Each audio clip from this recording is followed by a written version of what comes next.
귀한 찬양 감사드립니다. 기도하겠습니다. 하나님 아버지 감사합니다. 정말 보잘것없고 죽어 마땅한 저희들을 예수 그리스도의 영광의 복음으로 구원해 주시고 이와 같이 예배하며 주 앞에 나아가도록 인도해 주시니 감사합니다.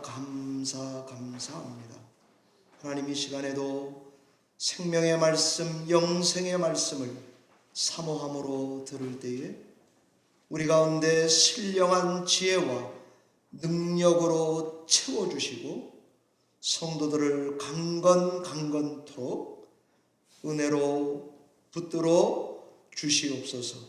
예배를 온전히 듣게 의지하옵고 예수님 이름으로 기도하옵나이다.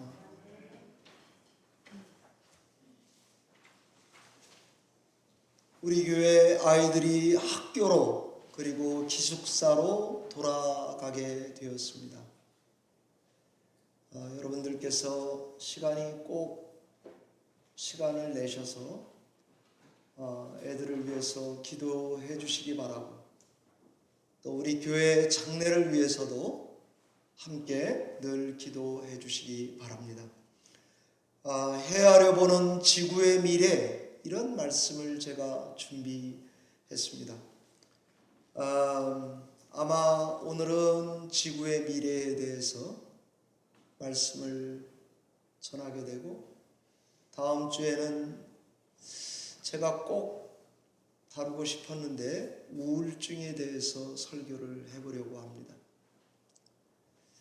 그 다음에는 분노에 대해서, 제가 많이 화내고 살아온 사람으로서 이제 전문가가 됐기 때문에 분노에 대해서 설교를 해보려고 하고요. 그 다음에는 AI, 환경에 대해서 우리 개혁주의 입장에서 어떻게 신앙하는 게 옳은지 포인트만 잡아서 어렵지만 해보도록 하겠습니다. 제가 이렇게 영상에 남기는 것이 저에게는 우리 교회 영상에 들어가면 5년치가 담겨져 있습니다. 아마 제가 어느 딴 교회 부임하러 가도 영상 5년치 설교를 다 내놓을 수 있을 것 같습니다. 그러니 얼마나 좋습니까? 오늘도 하나님께서 이 작은 교회에서 목양할 수 있도록 건강, 생명, 은혜 주시고 설교할 수 있도록 하신 것에 그저 감사할 따름입니다. 성경은 세상에 반드시 끝이 있다라고 말합니다. 그런데 세상 끝이 우연히 핵 버튼을 눌러서 온다고 말하지 않습니다. 기후가 변화하고 환경이 오염돼서 지구의 수명이 다했기 때문에 종말이 올 거다라고 말하지도 않습니다.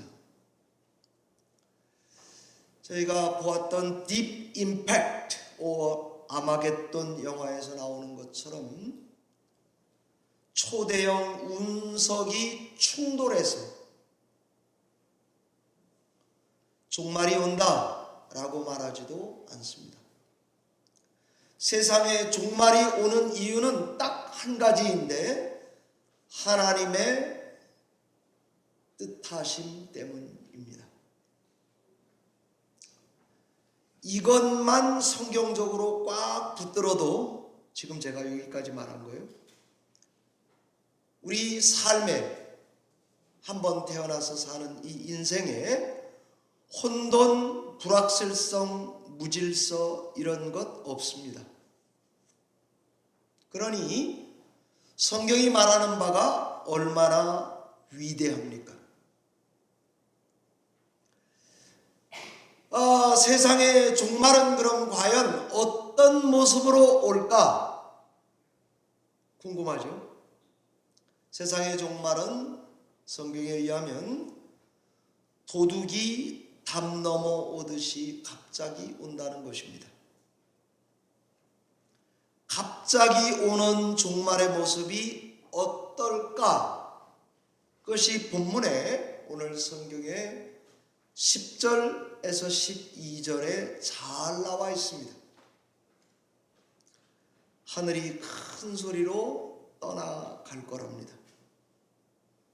물질이 뜨거운 물에 풀어져 버릴 거랍니다. 땅과 그 중에 있는 모든 일들이 드러날 거다. 그리고 12절에 조금 더 묘사했습니다. 하늘이 불에 타서 풀어질 거다. 물질이 뜨거운 물에 녹아내릴 거다라고 되어 있습니다. 이것이 성경이 종말에 대해 아주 분명하게 말하는 부분 중에 하나입니다. 그렇다면 성경이 말하는 이 종말의 모습은 세상의 완전한 파멸을 말하는 것인가요? 아니면 어떤 완전한 회복을 말하는 것일까요?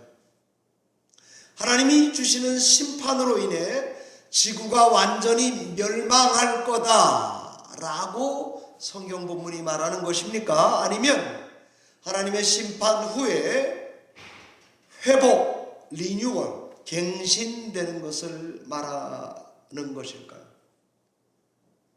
저도 신학을 했지만 이 부분이 오랜 시간 궁금했습니다. 여러분들 지금 스마트폰에 챗 GPT나 AI 같은 것을 가지고 계실 것입니다. 저도 설교 준비하면서 궁금해서 미스터 챗 GPT에게 물어보았습니다. 지구의 미래는 어떻게 될까? 물어보니까 단기, 중기, 장기적인 비율을 쫙 내놓더라고요. 그 다음에 낙관적 가능성, 비관적 가능성 두 가지로 좁혀가더라고요. 그 다음에는 인류가 어떤 미래를 살지는 결론입니다. 우리의 선택에 달렸다. 이렇게 말을 해 주더라고요. 그리고 친절하게 맨 마지막에 저에게 이렇게 물어왔습니다. 2010년 인류가 맞이하는 두 가지 다른 지구의 하루를 내가 너한테 이야기해 줄까? 이렇게 묻더라고요. 징그럽습니다. 그래서 말해보라 그러려다가 시간이 없어서 그만뒀습니다. AI에 물어볼까 하다가 결론을 살펴보니까 우리의 선택과 행동에 지구의 미래가 달려있다. 이렇게 결론을 내리더라고요. 저는 챗 GPT나 AI의 답을 무시하지 않습니다. 얼마나 똑똑한지 모릅니다. 그런데 성경을 보고 챗 GPT를 적용해 보면 헛똑똑이입니다. 왠가 하면 성경이 말할 때는 항상 하나님의 뜻, 하나님의 계심, 하나님의 명령, 하나님의 말씀으로 돌아가서 우리에게 답을 내놓기 때문입니다. 우리는 성경이 말하는 종말을 어떤 눈으로 보고 있느냐, 봐야 되느냐, 이것을 성경이 뭐라고 말하는지를 귀 기울여야 할 것입니다. 그게 우리 신자들의 결론입니다. 그리고는 성경이 말하는 대로 생각하고 신념을 갖고 삶의 태도를 갖고 방식을 갖고 A부터 Z까지 성경식으로 사는 것입니다. 그것이 답인 것 저는 붙들고 있습니다. 우리 개혁주의 전통은 지구가 파멸되고는 걸 말하나 회복될 거라고 말하나 후자라고 답하고 있습니다. 우리 개혁주의가 종말을 보는 성경 해석은 회복입니다. 제가 성도님들에게 조금 성경을 깊이 보는 분들에게 선물을 자주 하는 책이 있는데 IVP 성경 배경 주석이란 책입니다. 두꺼워요. 그렉 키너라고 하는 성경 배경의 권위자가 만든 책입니다. 예전에 베델 신학교에서 가르치셨는데 지금은 제가 찾아보지도 않았습니다. 어디로 이임해서 가셨는지. 그렉 키너 대표적인 분이신데 이분이 베드로 후서는 교회 안에 들어온 거짓 교사들의 가르침을 반박하고 진리를 변호하기 위해서 쓰여진 편지라고 정의했습니다. 그러니까 이 관점에 대부분 다 동의합니다. IVP 성경 배경 주석 그렇게 되어 있습니다. 교회 안에 들어온 이 거짓 교사 가르침이 뭘까? 결론을 말씀드리면 영지주의자들입니다. 그러면 그 사람들이 가르친 가르침은 거짓 가르침이라고 볼 수 있습니다. 베드로 후서 3장 3절과 4절에 나와 있는데 영지주의자들이 뭘 가르쳤느냐? 성경에 비치는 것만 건져보겠습니다. 이 세상이 하나님에 의해 창조되었다는 것을 부정합니다. 창조를 부정하는 것입니다. 그리고는 보이는 물질 세계는 악하고 보이지 않는 영적인 세계는 선하다라고 가르치는 이원론 안경을 끼고 세상을 보는 가르침이죠. 그래서 그분들이 가르쳤던 말이 성경에 흔적이 남아있는데 봐라, 세상은 옛날이나 지금이나 똑같지 않느냐, 이렇게 교회 안에서 가르친 것 같습니다. 주님 재림 그런 게 세상에 어딨냐, 이렇게 가르친 것 같습니다. 아직도 주님이 오지 않고 있느냐? 세상을 봐라, 옛날 그대로 지금도 보존되고 있지 않느냐, 이런 걸로 신자들을 헷갈리게 하고 조롱했던 것을 성경이 말하고 있습니다. 이들을 향해서 베드로 사도가 종말에 대한 성경적인 가르침을 한 것이 오늘 1절부터 18절 길게 읽었습니다. 왜 회복이라고 보는지 말씀을 드리겠습니다. 본문에 종말에 지구가 불타버리고 녹아내리고 풀어진다라고 되어 있습니다. 멸망처럼 보이죠, 그죠? 그런데 이 불이 아주 중요한데 이게 멸망의 불이냐 연달하는 불이냐 두 개가 달라요. 우리 말라기도 예전에 제가 설교하고 그냥 빨리 지나갔는데 말라기서에서는 불로 하나님이 연달하는 불의 심판을 언급하고 있습니다. 그래서 오늘 본문 10절에 하늘이 떠나가고 물질이 불에 풀어지고 라고 묘사하고 12절은 하늘이 불에 타고 풀어지고 물질이 뜨거운 불에 녹아진다고 되어 있습니다. 물질, 체질이라고 하는 이 말은 세상을 구성하는 창조세계의 기본적 요소를 말합니다. 그러면 세상을 구성하는 창조세계의 기본적인 요소들이 완전히 천지개벽, 격변을 겪을 거라고 말하는 것은 맞는 것 같습니다. 죄로 물들고 병든 불의한 세상이 연단의 불, 하나님의 심판을 통해서 세상이 정화된다는 말입니다. 그러면서 땅과 그 중에 있는 모든 일들이 드러날 거래요. 끝에는 의가 있는 이라고 묘사되어 있는데 새하늘과 새 땅으로 변화될 거라고 가르치고 있습니다. 그래서 우리 개혁주의는 파멸의 불 이렇게 보지 않고 연단의 불, 정화되는 불, 즉 회복, 갱신, 이 세상의 종말에 되는 것으로 묘사하는 것이 맞습니다. 두 번째입니다.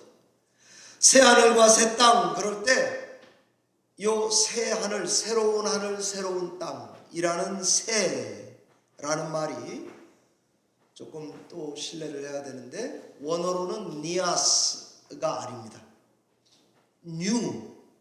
니어스가 아니고 카이노스, 리뉴에 가까운 말입니다. 그러니까 완전히 새거 이런 말이 아니고 새로워진 새거 이것을 말합니다. 현재 우리가 보는 하늘과 땅은 전적으로 다른 하늘과 땅이 아니라 현재 보는 거랑은 본질, 재료, 그러나 완전히 업그레이드된 우주 회복, 이것을 말한다고 보는 것이 더 가깝습니다. 그러니까 개혁주의는 베드로 사도가 말하는 세상의 끝이 파멸이 아니고 회복이라고 우리는 이해합니다. 이제 저는 이렇게 말씀드리고 여러분들이 다 평신도 분들이니까 어찌 보면 이 하나님의 말씀이 어떻게 우리 신앙과 조화를 이루는지에 대한 것을 일방적으로 전하는 것이 더 전달의 효과가 좋겠다고 생각이 됩니다. 오늘 본문이 말씀하는 의미를 말씀드리고 난 이후에 성경이 왜 파멸이라고 보지 않고 회복에 더 가깝다고 우리 개혁주의가 받아들이는지에 대한 말씀입니다. 그 첫 번째는 사도 바울의 가르침과 다른 성경과 가장 잘 어울립니다. 로마서 8장 20절 21절입니다. 제가 읽어 올리겠습니다. 피조물이 허무한데 굴복하는 것은 자기 뜻이 아니요 오직 굴복하시는 이로 말미암음이라. 21절입니다. 그 바라는 것은 피조물도 썩어짐의 종로로 타는 데서 해방되어 하나님의 자녀들의 영광의 자유에 이르는 것입니다 라고 되어 있습니다. 창조 세계가 고대하는 바는 하나님의 아들들이 나타나는 것, 그리고 썩어짐의 종로로 타는 데서 빨리 해방되기를 바라는 것, 그리고 하나님의 자녀들의 영광에 리뉴되는 것에 이르는 것이라고 이해하는 것이 더 맞겠습니다. 두 번째입니다. 부활하신 예수 그리스도의 몸과 더 일치가 되는 것 같습니다. 왠가 하면 부활하신 주님의 모습을 비추어 보면 예수님은 육신이 완전히 차원을 달리하는 것으로 성경에 나와 있습니다. 그러니까 지금의 육체와 부활한 육체 사이에는 연속성도 있고 비연속성도 있는 것 같습니다. 연속성은 바디 폼이 새로워지는 것 같아요. 그리고 그것은 영체인 것 같아요. 벽도 통과하고 오는 시공을 초월한 존재로 우리에게 비춰졌어요. 그래서 세상의 종말의 끝, 이것도 이 땅, 이 하늘도 새로워진 현재의 땅과 만물이 리뉴된 완전히 지구와 다른 어떤 종류, 어떤 곳으로 천국을 말하는 것이 아니라 우리가 지금 살아가는 이곳, 교회가 예배하는 이 땅, 여기를 그게 뭔지는 모르죠. 완전히 새로워진 세계로 보아야 성경이 더 일관성이 있습니다. 성경에서 심판, 그러면 우리 성경에 얘기하는 심판이 두 가지 있습니다. 하나는 노아 홍수입니다. 또 하나는 소돔과 고모라 심판이었습니다. 하나는 물로 심판된 것이고 또 하나는 불로 심판되었습니다. 그런데 심판받기 전과 후를 보면 소돔과 고모라 그 땅이 지금 아직 유지되고 있습니다. 노아 홍수 이후에 아직 우리가 이별에 살고 있습니다. 그리고는 그리스도의 재림을 기다리고 있습니다. 그러니 이 말씀을 그대로 논리적인 연속성에 의해서 적용하면 지구의 미래는 파멸보다는 갱신에 가깝다고 보는 것이 맞겠습니다. 세 번째는 종말이 현재 우주가 완전 소멸된다 이렇게 생각한다면 결과적으로는 사탄이 하나님을 이기고 승리하는 것으로 묘사될 수밖에 없습니다.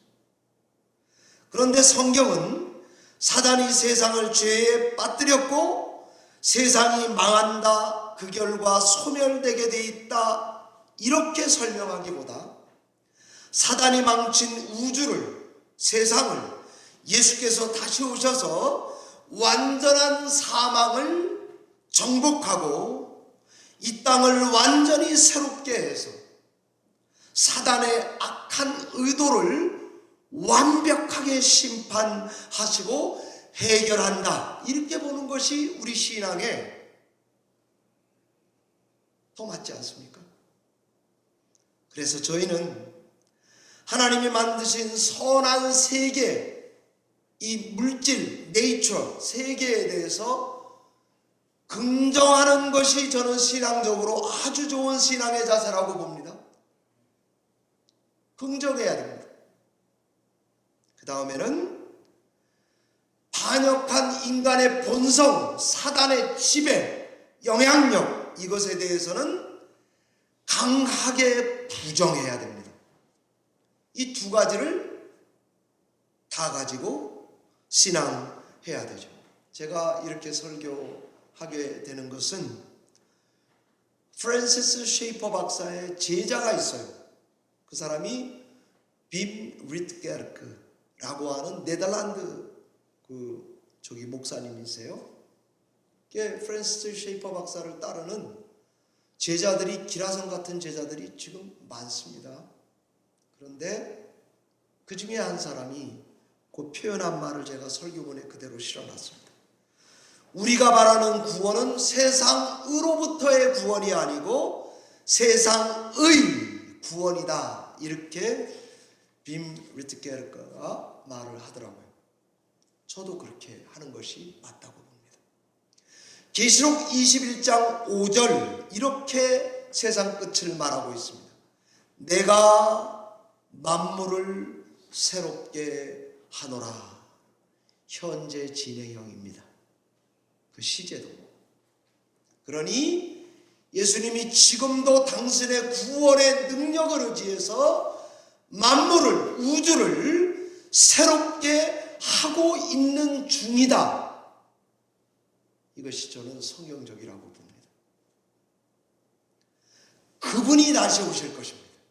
그러니 소멸보다 회복에 방점을 두고 있는 것이 더 맞습니다. 심판을 강조하면서 지구는 소멸할 거다 이렇게 보기보다 마지막 날에 예수 그리스도가 오시는 심판을 통하여 하나님이 만물을 새롭게 회복, 갱신할 거다라고 보아야 한다고 믿습니다.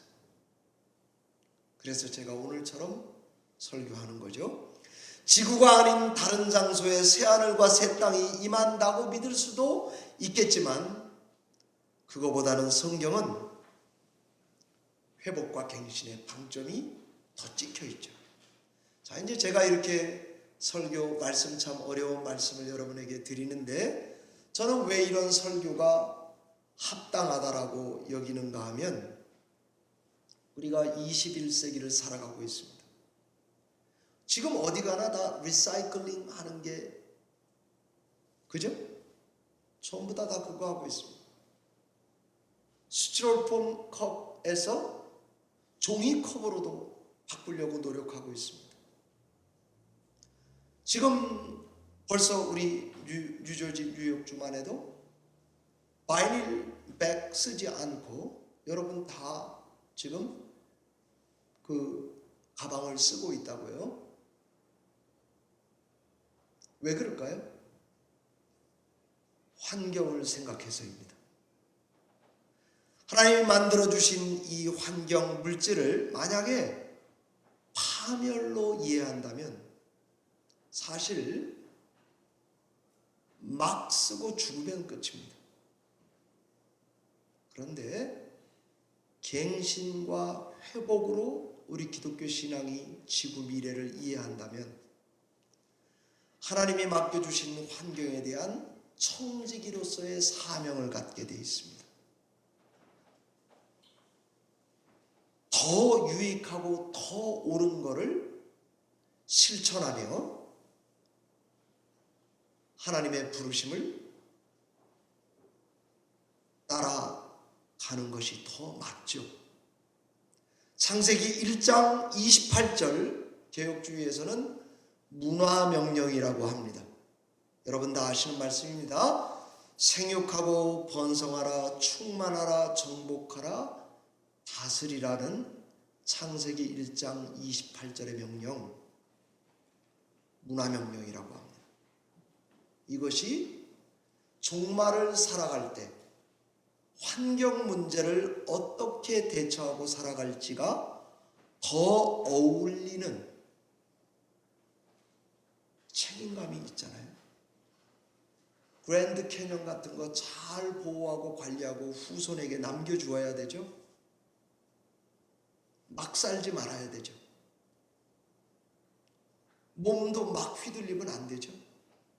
쾌락을 따라 막 살면 안 되죠.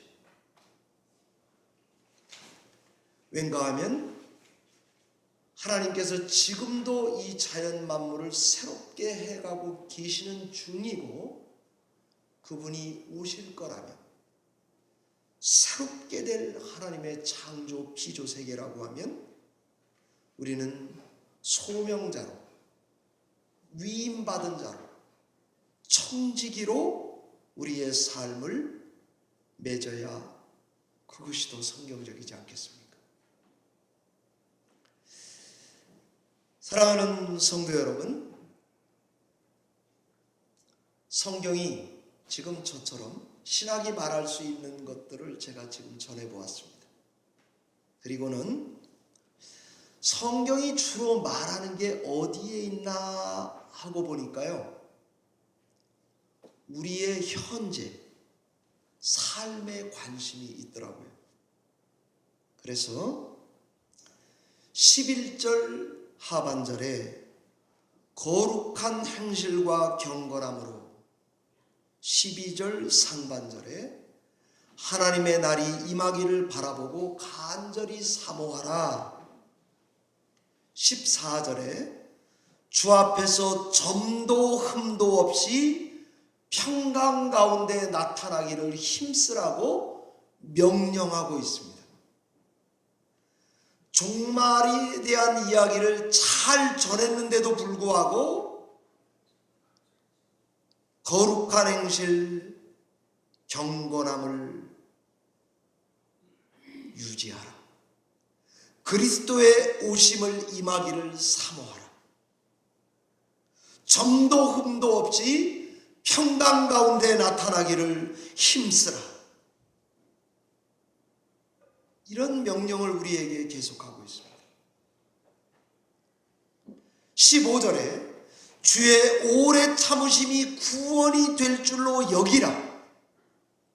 한마디로 말하면, 이런 모든 말을 집약해서 한마디로 말하면, 종말을 살더라도, 나이 들어 죽을 날이 가까워 오더라도 종말론적인 신앙생활을 죽기까지 해가라. 이런 명령으로 저에게는 들립니다. 그래서 이 말씀을 잘 받아야 하겠습니다. 두 번째는 신음하고 탄식하는 지구 환경의 문제를 외면하지 말아야 되겠습니다. 나 몰라라 하지 말아야 되겠습니다. 지금 우리가 사는 시대는 땅도 침식해 간다고 그래요. 말레이시아, 인도네시아, 거기 지금 지반이 내려앉고 있어서 도시가 물로 차니까 이주하고 있습니다. 부산도 조금씩 들어가고 있어요. 일본도 쓰나미 이런 거 걱정되니까, 그죠? 그 지진 때문에 7점 이상이 되면 쓰나미가 오잖아요. 그러면 해변을 갖다 칠까봐 방파제를 갖다가 만리장성을 쌓고 있습니다. 네덜란드도 거기는 원래 그 지면이 수면보다 낮습니다. 내려가니까 수상도시로 전환해 가고 있습니다. 왜 이런 어마어마한 천문학적인 돈을 들여가면서 내셔널리티를 유지하려고 그러고 이렇게 천문학적인 돈을 환경에다 투자해야만 하는 것입니까? 성경은 기후변화나 환경 문제, 이것에 대해서 구체적인 지침을 주고 있지는 않습니다. 그러나 하나님의 말씀을 그물망처럼 여겨서 어떤 것이 더 나은 투자인지, 어떤 것이 더 종말에 부합되는 삶의 자세인지 그쪽 방향으로 돈을 투자해서 살아야 합니다. 만약에요, 이제 우리 성도님들 이해가시게 말씀드리면, 요즘에 유행 중에 한국 어른들이 그런다고 그러더라고요. 자식 길러봤자 아무 소용없더라. 그래서 돈 벌어놓은 거 다 쓰고 죽어야지. 이런 게 추세래요. 여러분은 잘 그러지 않을 거예요. 그런데 그게 유행이요 추세라고 한다면 비성경적인 것입니다. 여러분들은 그렇게 살면 안 됩니다. 돈이 있어도 아껴 쓰고 절약하시고 끝까지 그렇게 사셔야 합니다. 관리 잘해서 청지기처럼 살아가시는 게 더 맞습니다. 건강 이래가지고 막 비타민 많이 먹고 말이죠. 지나치게 채식만 먹고 살려고 하는 거 비성경적이라고 저는 보고 있습니다. 그럴 필요 없습니다. 살 날이 며칠 안 남았는데 엔조이하며 살아야지. 너무 그러지 마십시오.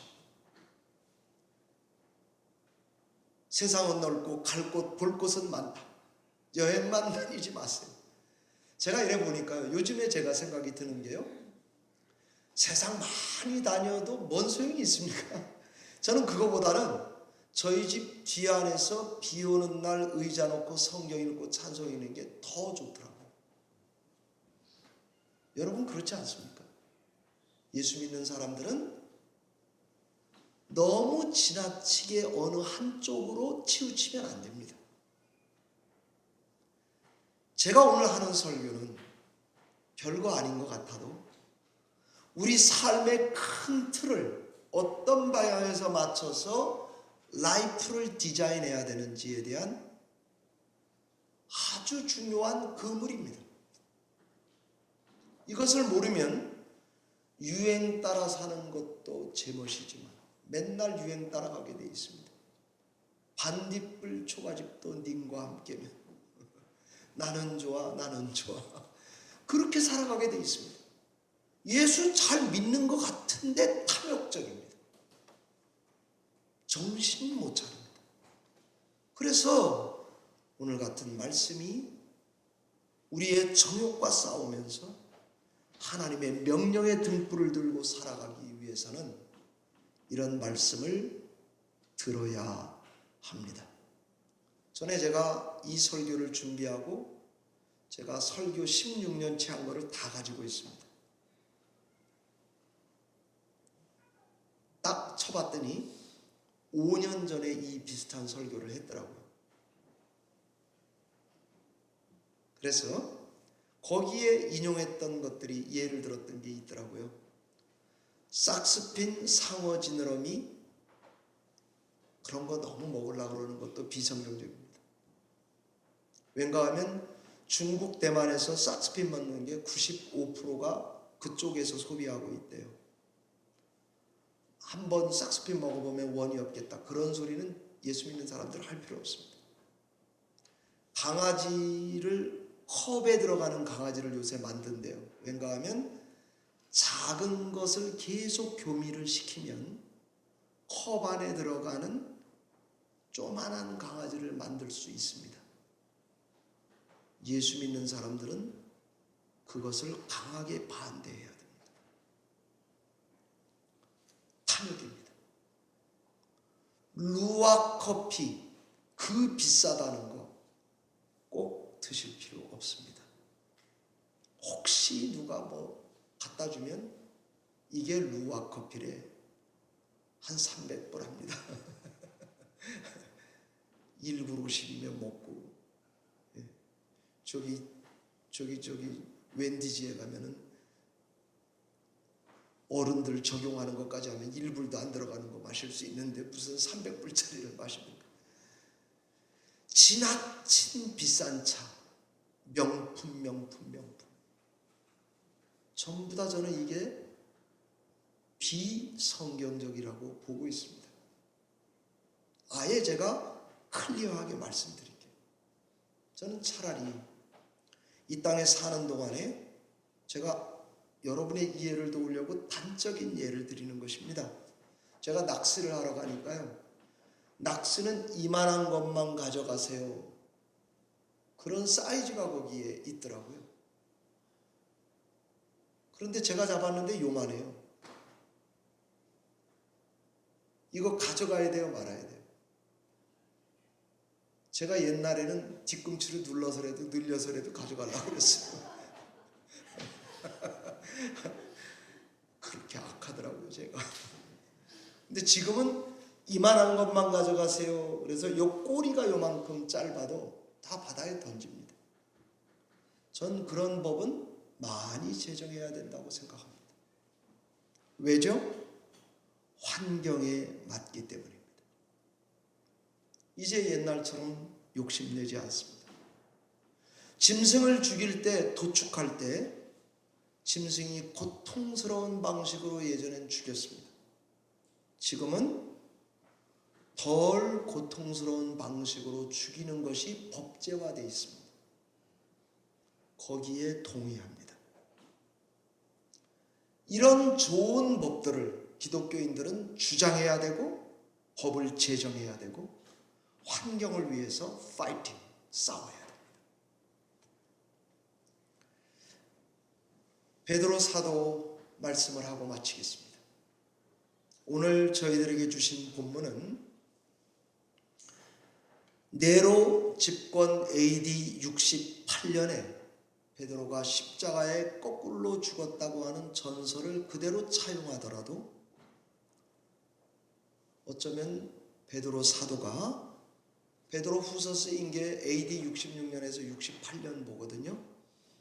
그러니까 오늘 성경 18절은 베드로가 명령한 마지막 명령입니다. 글로 명령한. 저는 베드로 사도의 신앙을 저도 받기를 원합니다. 왠가 하면 이게 인상적이에요. 우리의 형제 바울 사도의 가르침과 그 권위를 120% 인정하는 것 같습니다. 그러면서 당대 초대교회에 돌아가면서 회람했을 성경, 바울이 쓴 성경, 데살로니가 전서 후서일 수도 있습니다. 첫 번째 썼으니까요. 로마서의 일부분일 수 있습니다. 고린도 전서일 수 있습니다. 옥중에서 쓴 바울의 서신, 이런 성경을 베드로가 접했을 수 있어요. 그런데 그 사도 바울의 모든 말씀, 가르침을 100 이상 %를 다 받아들이고 있어요. 하나님의 말씀으로. 그리고는 이렇게 명령하고 있습니다. 억지로 풀지 말라고. 그러면서 은혜와 예수 그리스도를 아는 지식에서 자라가라. 이렇게 권면합니다. 그게 마지막 유언입니다. 18절이었죠. 저는 이 말씀을 그대로 받아서 예전에도 설교했는데, 제가 RTS에서 배울 때에 우리 주식신학 교수였던 데렉 토마스가 요 베드로 후서 3장 18절을 그분의 말 그대로 제가 따겠습니다. Transforming Grace라고 제목을 붙였습니다. 왠가 하면 은혜와 지식에서 자라가라. 항상 하나님의 은혜가 지식보다 앞대가리에 옵니다. 평강보다 은혜가 먼저 옵니다. 진리보다 은혜가 먼저 옵니다. 지식보다 은혜가 먼저 옵니다. 하나님의 은혜의 이끌림을 받아서 성경을 이해하고 오늘 전한 말씀처럼 종말론적인 시야로 이거를 삼고 여러분이 타협하지 않으면서 예수를 죽는 순간까지 믿어 가셔야 합니다. 존 메가더 목사님이 돌아가셨습니다. 장례식 때 아들이 들려주는 아버지의 유언입니다. Be faithful son. 아들아, 신실하게 믿어라. 아버지가 힘이 벅차서 말을 못하셨대요.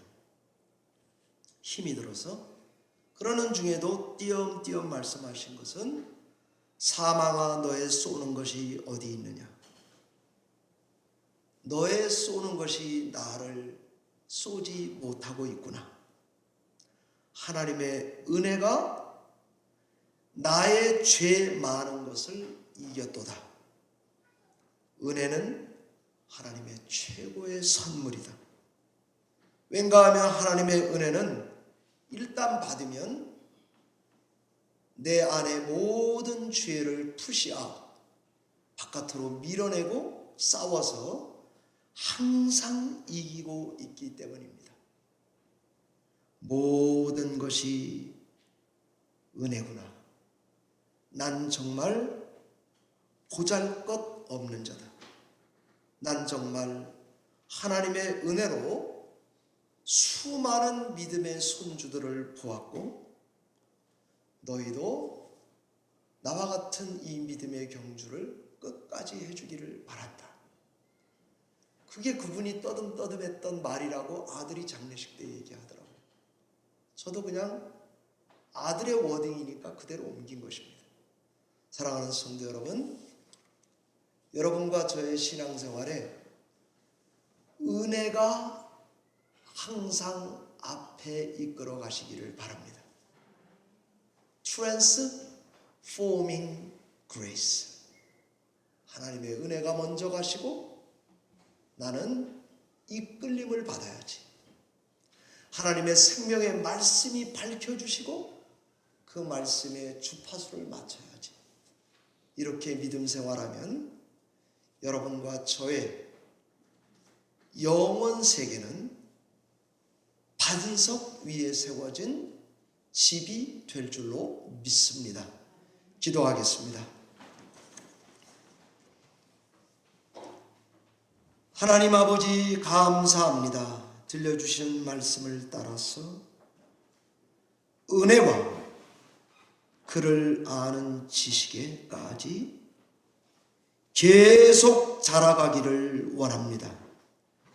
계속 은혜의 이끌림을 받기를 원합니다. 평강 가운데 나타나기를 원합니다. 새로워진 새 하늘과 새 땅에서 그리스도 예수의 통치를 받기를 원합니다.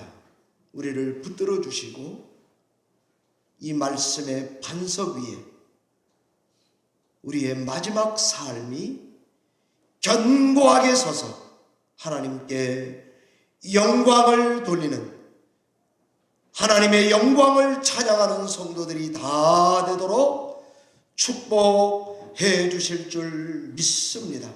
주께 의지하옵고 예수님의 이름으로 기도하옵나이다. 아멘.